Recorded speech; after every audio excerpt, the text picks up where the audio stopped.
Kailan natin dito sa dulo, no? Das, dito, pag shoulder, mid, dito lang. Pagka ham leg, dito lang sa right side. Ay, still. Proper still. 1, 2, 1, 2, 1, 2, 1, 2. Okay? Tanggalin lang natin itong mga taba. Ito, nakita ko dito, medyo nahirapan ka dito. Tanggalin natin itong mga taba. Ayan, pag nakaangat ng ganyan, ito yung layer. Sa ibabaw lang yan. Tapos itong litid na to, yan, half inch nyan, hiwain mo dyan. Pak, ayan na agad yung tuktungan yan. Mataba paghihiwalay na agad natin yan. So, paghiwalay na natin yan. Pag napaghiwalay na natin yan, yung ibabaw ng shoulder blade, hiwaan mo lang yan, pababa. Yan.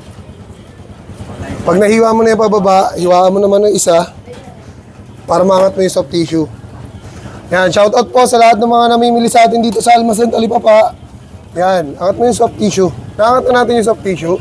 Pag naangat na yung soft tissue na yan, hiwain na natin itong layer na to at itong isang kabilang layer.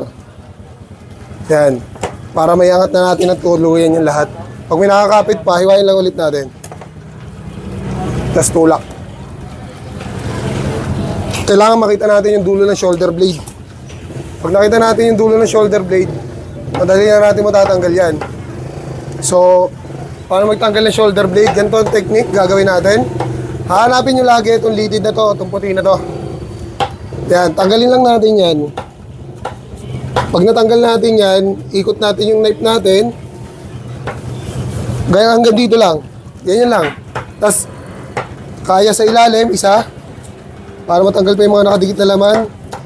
Tapos hiwa, isa. Pak. Tapos tsaka natin hatakin.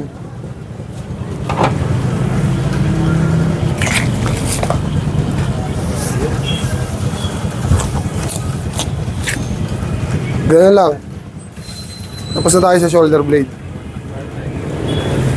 Ito naman pata front. Ganito diskarte ang gagawin natin.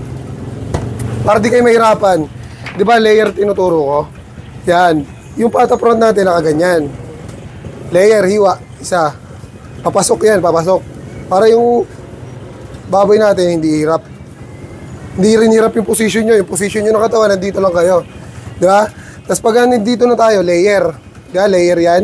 Hiwain nyo isa dyan. Layer. Tapos papasok yan, papasok. Hiwain nyo, papasok. Yan. Tatanggal nyo na agad sa bias yan. Diba? Tanggal na agad lahat ng laman na nakadikit sa bias.